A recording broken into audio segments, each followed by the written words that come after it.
사실 방어와 뭐가 다르지? 이런 생각이. 방어가 타협형성의 일부분이에요. 그렇죠. 아, 타협형성의 일부분인 예, 거죠. 방어죠. 그러니까 우리는 항상 네. 어떤 결정을 할 때, 모든 결정을 할 때 이것 때문에 혹시 내가 불안해하지 않을까, 우울해지지 않을까 하는 거, 그것이 더 일어나지 않도록, 그러니까 하고 싶은 것을 좀 줄이는 거란 말이에요. 내가 이것만 하다 보면 또 뭔가 불안이 올라올 수 있는, 과거에 내가 하고 싶은 거 하다가 혼나는 경험들이 있잖아. 대상관계 입장에서 우리는 욕동의 만족을 추구하는 게 아니고, 인간은 관계를 추구하는 것이라고 봐요. 대상을 추구하는 거지, 성적인 욕망을 충족하자고 이 세상에 태어난 게 아니라는 얘기예요. 그 프로이드의 견해가 나는 조금 그 부분에서는 수정돼야 된다고 보는 게, 센슈얼리티를 섹슈얼리티로 잘못 봤다고 봐요. 신체적인 접촉의 욕구예요. 제가 감당하기 어려운 거예요. 그래요.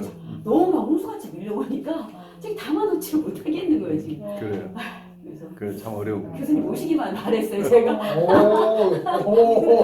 이제 너무 힘들더라고요. 굉장히 힘들죠. 이 아이의 처절했던 그 정서가 지금 그러니까 어쩌면 이 사람은 처음 경험하는 거예요. 자기의 이 처절한 정서들을 수용해 줄 대상을 만난 거예요. 그러니까 막 쏟아져 나오는 거죠, 지금. 안전한 대상을 처음으로 만난 거예요. 한꺼번에 너무 많이 나오지 않게 조심하세요. 그러니까 어떤 면에서는 너무 자기의 트라우마를 한꺼번에 터뜨리면, 그동안 막 이렇게 눌러 있다가, 그러니까 그 얘기가 나올 때 어느 정도 지나치게 많은 양이 한꺼번에 나오게 되면 부작용이 생겨요. 저항이 나중에 생겨요. 왜냐하면 자기의 부끄러움이 다 그걸 감당할 수 없게 돼버린다는 얘기예요. 그래서 이제 준비되면 얘기하라. 어느 정도 얘기가 너무 얘기가 막 쏟아질 때, 그때 너무 많다 싶으면 그때 질문을 던져서 조금 안전한 쪽으로 그 상태에서 머물러서 그 얘기를 조금 더 자세하게 얘기를 하도록 하고, 조금 급하게 가지 않도록 하는 게 굉장히 중요해요. 그러니까 트라우마가 많은 사람들을 통 얘기 않다가 이제 얘기하면, 야, 이제 내가 치료가 효과가 있구나, 으쓱 해가지고 그 얘기 더 해봐 하다가 이제 사고 치는 거예요. 저는 그 사회공상 이야기를 하면서 이제 그 찰스 브레너의 어떤 그런 그 이론이 건강한 사람들과 한 노선에 있는 거잖아요. 그렇죠. 누가 왼발 더 가 있는지. 정도의 문제라는 얘기예요. 그렇잖아요. 정도의 차이인데, 그래서 이 공부를, 이 정신분석을 공부하는 선생님들은 이 선생님들이 바로 그런 게 아닌가.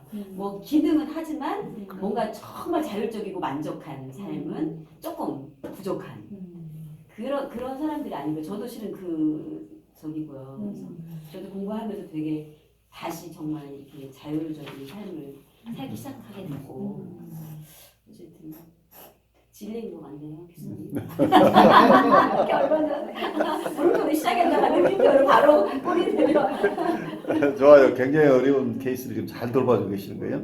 그러면 그런 분들이 자기 얘기를 하는 건 평생 처음 갖는 경험이라는 걸 이해하세요. 그래서 학교에 선생님도 많고 하지만 이런 얘기 했다가 학교에 퇴학당하는 거니까 안전하지 않다는 얘기예요. 그 어머니도 그 방치한 거 말고도 평소에 이게 정서적으로 이렇게 엄마도 우울증. 그러니까 무게 사회가 다 우울이야. 그러니까 그리고 부는 너무 막 보수 기독교. 보수 기독교니까 지금 난리가 나는 거지. 나는 양쪽 다 세상 난국이 정쟁이 난국이죠. 엄마 쪽에 우울하다고 하는 것은 이모들이 다 우울증. 각자가 자기를 다스리지 못하니까. 애가 있으면 애가 귀찮아. 얘가 왼수야. 제가 없었더라면 내가 이렇게 힘들지는 않을 텐데, 이렇게 되니까 애한테 어그레션이 막 가잖아. 공격적이 되잖아. 그런 상황에서 또 극우적인 또 아빠를 만나버리면, 너는 왜 그 모양이야? 넌 그거밖에 못해? 엄청난 비난의 대상이 되잖아. 그러니까 계속 천덕꾸리로 살았다는 얘기 아니야. 그냥 천덕꾸리인 이 아이가 지금까지 버텨낸가 봐. 또 칭찬받던 많은 일. 살아남은 거야. 그래서 이 아이를 참으로 긍정해 줄 수 있는 마음을 가진 사람이 필요한 거죠. 이 아이는 세상 사람의 눈초리가 항상 부정적인 눈초리였다는 얘기예요. 우리 민 선생님도 조금 얘기를 할까요? 그러죠. 전 남 선생님 얘기 들으면서 참 그 아이에게 그래도 선생님 자체가 타협 형성으로 사용할 수 있는 채널이 됐구나 생각해서 애쓰시는구나 생각이 들고 저는 요즘 항상 이렇게 정신분석하면서 내 안에 이렇게 어떤 피약적인 그러니까 요소들이 많이 있다. 많이 있다고요. 굉장히 많이 느껴서 내가 뭐 또 잘못했나. 근데 요즘 의식적으로 내 얘기를 좀 더 하고 살아야 되겠다. 내가 하고 싶은 얘기를 좀 더 하고 뭐 싫으면 싫은 거고 뭐 그럴 수도 있는 거고. 근데 이런 생각들을 좀 많이 해요. 그럴 수 있다. 다른 사람들을 이해하는 것보다 일단 나를 먼저 좀 그런 쪽으로 이해를 더 하는 것 같아요. 내가 억압하지 않고 네. 내 정서나 생각을 표현하기 시작하면은 사람들도 내 얘기를 경청하게 돼요. 왜냐하면 이전에는 내가 하고 싶은 얘기도 다 꾹꾹 누르고 살신성인하는 느낌으로 내가 희생해서 모든 사람의 평화를 하고 이제 있는데 사실은 셀프 어택을 계속 하고 있는 거죠. 그러니까 내 셀프 어택을 하는 사이에 난 공격성이 올라오죠. 그렇죠. 그래서 사람들에게 비치는 건 뭐예요? 공격성 투성이인 사람으로 내가 비친다는 얘기야. 화난 사람. 화난 사람 보이는 거죠. 그러니까 내가 참고 있다고 하는 것은 사람들에게 내가 공격성을 가진 사람으로 비칠 가능성이 높다는 걸 이해해야 돼. 혼자는 살신성인하고 나는 꼭 잘 참는 사람이고 사람들은 내가 정말 잘 참아준다는 것을 잘 모를 거야 하고 혼자 또 이것도 자존감이 엄청 높아요. 나는 이상적인 또 셀프를 갖는단 말이야. 나는 누가 뭐래도 꿈쩍 안 하고 다 참아낼 힘이 있어. 좀 묘하게 그게 같이 있네요. 같이 있어요. 그게 전능감과 전능감을 낮은 셀프. 그러니까 이상화된 셀프, 아이디얼라이즈 셀프라는 말은 결국은 또 한쪽에서는 셀프 어택이라는 거예요. 그건 팬터시니까 내가 정말 훌륭한 사람인 건 난 잘 참는 사람이라고 하고 있지만 사실 내가 참고 싶어서 참는 게 아니라 나는 지금 굉장히 힘든 내가 있는 거예요. 나 하고 싶은 얘기도 못하고 꾹꾹 참아내야. 그리고 내가 느끼는 것은 전혀 내 스스로로부터 아이솔레이션, 내가 정말 나는 무슨 느낌을 가지는지도 모르는 거예요. 내 원래 타고난 나는 지금 완전히 소외되어 있기 때문에 어느 순간에 그런데 누르다가 이게 불쑥 올라온다. 내 원래 모습이나 그럼 내가 정말 얘기도 하고 싶고 뭐 표현하고 싶은데 이걸 하려고 하면 너는 그런 사람이 아니야. 그래서 너 왜 철딱서니 없이 너 좀 섭섭하다고 섭섭한 얘기를 하려고 해. 그리고 추후 셀프를 이상화된 셀프가 공격하는 게 이게 우울이라는 얘기예요. 셀프 어택이 일어나는 거예요. 그래서 모든 것을 왜 내가 이렇게 형편없을까? 난 이상적으로 나는 다 참아내고 훌륭한 사람이라고 내가 믿고 싶고 그렇게 느껴요. 그런 정서를 가지고 있는데 어느 순간에 아직 사람들로부터 충분하게 인정받지 못하고 있는 내 모습이 얼핏 비치는 순간 내가 깜짝 놀라면서 내가 나를 공격하는 거란 말이야. 이게 우울이라는 얘기예요. 내가 참 모습이 아직 성장하지 못하고 있는 어린 시절부터 충분하게 그로하지 못하고 원래 내 모습이 보일 때 이걸 참아내지 못하고 스스로 공격하는 거가 이게 이제 우울인데 이걸 안 하는 방법은 뭐예요? 내가 공격하는 게 아니고 다른 사람이 공격한다고 이제 느끼는 경우들이 이제 편집적으로 가버리는 거죠. 내가 나를 공격하는 게 너무 힘드니까.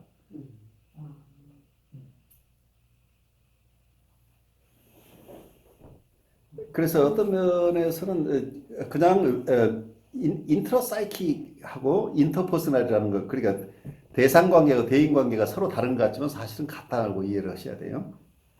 대상관계 이론에 대인관계 이론,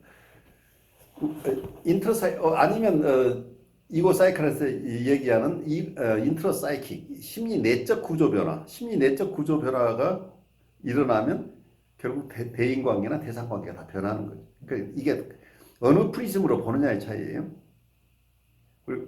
우리가 단단한 셀프가 생겨난다고 한다는 건 대인관계에서 사람과의 관계의 질이 달라지는 거죠. 또 그래서 사람들과의 관계가 얼마나 협소하냐 좁으냐도 있지만 그 질이 어느 정도 스스로를 잘 표현하고 남의 얘기도 잘 듣고 나르시스틱한 상황에서는 항상 뭐예요? 자기 생각만으로 상대방도 판단하잖아요. 상대방의 얘기를 들을 수 있는 사람은 자기 얘기를 할 수 있는 사람이에요. 그래서 주고받고 이게 대화가 가능해야 되는데 많은 사람들은 대화가 어때요? 일방통행이죠. 일방통행을 가지고 이걸 커뮤니케이션이라고 하는 사람이 꽤 많죠.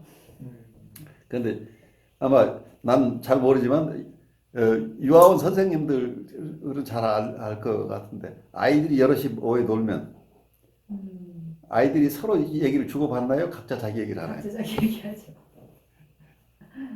이게 발달 과정에서 어린아이들의 상태가 모놀로그라는 얘기예요. 모놀로그라는 과정을 거쳐서 제 얘기도 나하고 다른 얘기를 할 수 있는 거구나라고 하면서 그 얘기를 듣고 자기 얘기를 할 수 있다고 하는 게 나르시스틱한 상태로부터 벗어난다는 얘기예요. 그런데 이 그룹 과정이 잘 이루어지지 못하면 평생 사람이 모놀로그로 사는 사람도 얼마든지 혼자만 하고 사는 사람 많잖아요. 아마 지나가면서 자기 혼자 얘기하는 사람 꽤 있죠. 많아요. 남이 듣거나 안 듣거나 그건 별로 중요한 게 아니죠. 대상하고 얘기하는 게 아니고 자기 혼자 얘기하는 거예요. 그러니까 대상과의 관계가 없이 인터퍼스널한 관계가 없다고 하는 것 자체는 결국 인간이 그로워하지 않는다는 얘기예요. 성장이 안 된다는 얘기예요. 자기의 틀 안에만 있기 때문이죠. 교수님, 그럼 대상관계하고 대인관계라는 그게 차이가, 대상관계는 어떤 그 심리 내적, 그러니까 그 자기 안에 뭐 그 부모와의 관계 이런 것들이 이제 심리 내적 안에 있는 어떤 페어베어니 말한 어떤 그런 그 내 안에 있는 그 심리 내적 구조 안에 있는 인터널 오브젝트 중심이고 대인관계는 리얼 오브젝트 현실 속에서 현실 속의 대상 이루어지는 관계를 얘기하는 더 중점적인데 근데 이게 이론들이 발전하다 보면 중점이 리얼 오브젝트에 더 있는 경우하고 인터널 오브젝트라고 할 수 있는데 근데 그것도 굉장히 어려워요. 페어베어 같은 경우에는 인터널 오브젝트 중심이긴 하지만 이분은 리얼 오브젝트를 또 굉장히 중요시해요. 실제 외부 대상이 어떤 사람인가에 따라서 인터널 오브젝트가 좋은 대상이 나쁜 대상이 이 대상의 퀄리티 자체가 어떤 성질, 어떤 질의 내적 대상이 생기는가는 외부 대상에 의해서 결정된다고 봐요. 그래서 실제 대상이 굉장히 중요한 거예요. 근데 멜라니 클라인의 경우는 본능 이론을 가지고 있으니까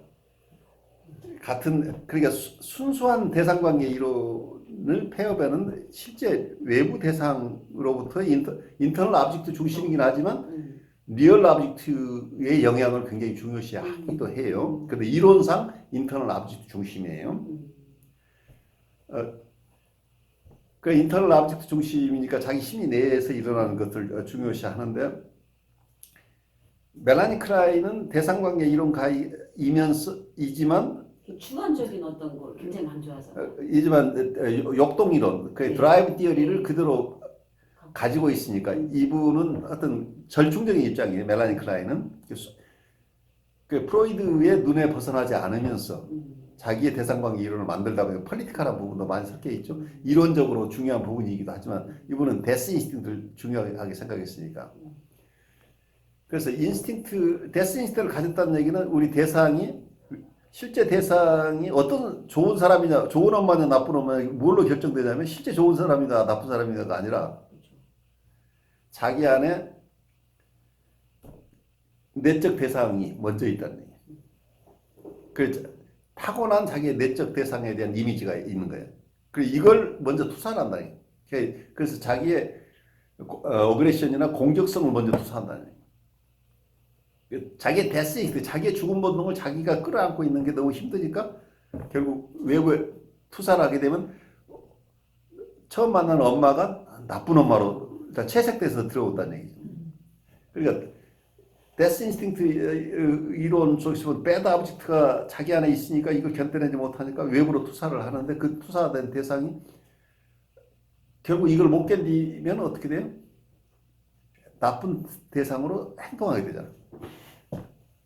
그럼 정말 자기를 만족시켜주지 않는 대상으로 이렇게 가면 악순환이 될 거 아니겠습니까? 나쁜 대상 다시 또 투사가 더 심해지는데 그때마다 더 나빠지게 이렇게 가는데 이론 순수한 이론상으로 보면 뭐예요? 데스 인스팅가 먼저란 얘기죠. 그러면 실제 외부 대상은 별로 중요하지 않다는데 이제 이게 실제로 그렇게 너무 순수하게 갈 수가 없으니까 나중에는 이게 이론들이 바뀌죠. 실제 이럼에도 불구하고 데스 인스팅트로 투사를 하지만 이제 클라이언 이론가들도 이 대상 자체가 실제로 이걸 그냥 컨테인하고 이걸 비온 같은 소화에 내서 소화된 내용으로 다시 돌려주게 되면 어떤 아이가 경험하는 대상이 처음 자기가 투사했던 것하고 다른 대상으로 변화될 가능성이 있다는 얘기예요. 그 심정의 발달이 아무리 나쁜 대상도 좋은 대상으로 변화될 가능성이 생기잖아요. 이제 그런 점에서 차이는 있어요.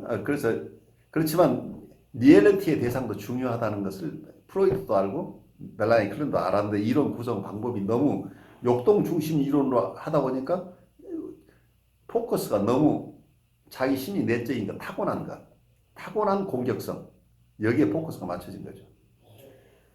참 이론이라는 거가 너무 신기한 게 맞아 돌아가요. 맞아 돌아가죠. 이것도 맞고 저것도 맞고. 그러니까 비온 실은 멜라니 클라인의 그 제자였잖아요. 그 다음 학기에 내 비온을 공부하려고 하는 게 그거예요. 그거를 또 이렇게 씹어서 날궈서 주지 않고 베타 요소를 이렇게 해가지고 또 주면 이제 그게 또 새로운 대상. 그러니까 멜라니 클라인의 이론을 더 발달시킨 거란 말이에요. 네. 참 신기하네요. 그런데 이제 미국의 대인관계 이론 쪽에서는 어떻게 보면 설리반이나 캐논 호나이나 이런 사람들은 너무 대인관계 쪽에서만 보지 말라는 얘기예요. 너무 대상만 심리 내적인 구조로만 너무 보는 것보다 미국 사람들은 눈에 보이지 않는 것을 가지고 자꾸 일어나해서 여기서 페어벤이나 멜라니 클라인처럼 어떠면 유혹하는 대상 아니면 자기를 버리는 대상 이런 거 인터널 아브젝트 가지고 많은 것을 설명해 내려고 하는 것이 너무 아티피셜하다고 봐요. 미국 사람 눈에 보이지 않는 거 너무 신경 쓰지 말고 실제로 인터퍼스널한 관계에서 대상이 불안하면 자기 양육자가 불안하면 그 불안이 자기한테 넘어온다는 얘기예요. 그래서 아이는 원래 불안이 없는데 대상이 불안을 아이가 그것을 자기를 보호해줘야 할 대상이 오히려 보호를 해주는 게 아니고 그 불안을 우리 아이에게 넘겨줬기 때문에 아이는 불안해진다. 부모의 불안이 아이의 불안이 됐다. 이제 이런 어떤 환경적인 요소들, 그 인터퍼스널한 관계 중심으로 이제 얘기를 해요. 그렇지만 인터퍼스널한 관계도 설명을 쭉 하다 보면 인트로사이키가 부분을 무시할 수 없잖아요. 그리고 내적 대상 관계를 무시할 수 없잖아요. 결국 그러니까 이 얘기도 좀 더 발달시키고 후학에 가면 그 인터퍼스널한 것도 인터널 아브젝트를 상정하지 않을 수 없게 되겠죠, 결국은. 그런데 아까 마찬가지로 인터널 아브젝트 중심으로 설명을 하지만 결국 리얼 아브젝트를 무시할 수 없는 것처럼 이 양쪽에서 결국은 이론을 가장 극단적으로 인터퍼스널한 것, 인터널 아브젝트 중심으로부터 더 비중이 있었지만 점점 근접하게 되겠죠. 결국 요즘 그래서 현대에 와서는 지금 상호 주관성 인터서브젝티브 띠어리나 릴레이셔널 띠어리라고 하는 게 그래서 우리가 지금 ICC에서 공부하고 있는 이번 두 번째 학기에 첫 번째 학기는 아주 프로이드부터 멜라니 클라인까지만 조금 페어벤까지만 했는데 지금부터 다음부터 이번 1월부터 할 게 굉장히 중요한 이론들 기본적으로 여러분들 이제 그 이론 정도는 대부분 알지만 지금부터는 그 이후에 대상관계 이론, 대인관계 이론, 초기 그 이후부터 또 발전하는 여러 이론들. 그래서 이게 혼합되고 결국은 극단적인 이론, 이고 사이클라지스트의 입장과 릴레이셔널한 입장들이 서로 절충돼 나가면서 코우시 이론도 나오고 그리고 인터퍼스널한 새로운 과거의 여러 라인에서 릴레이션하는 이론들이 발전해 나가는 것, 대상관계 이론가 중에도 발전, 그 인터퍼스널하는 쪽에서 여러 가지 발전된 이론이 최근에 나오면서 서로 상대방 것을 수용해요. 이고 사이칼리스트는 과거의 이론에 집착하는 게 아니라 릴레이션하는 쪽에서 발달된 이론들을 자기 이론의 틀 안에서 또 가져가요. 그래서 결국은 임상적으로 요 현대에 와서는 서로가 서로 다른 라인이라고 그러지만 다 서로 영향을 주고받아서 임상적으로 굉장히 비슷하다고 봐야 돼요. 그래서 릴레이셔널한 이론들을 두 학기로 나눠서 하고 있는데 이 금년 봄에 할 학기에서 굉장히 우리가 종합적인 견해를 조금 더 발달시킬 수 있지 않을까 이렇게 기대를 하고 있는데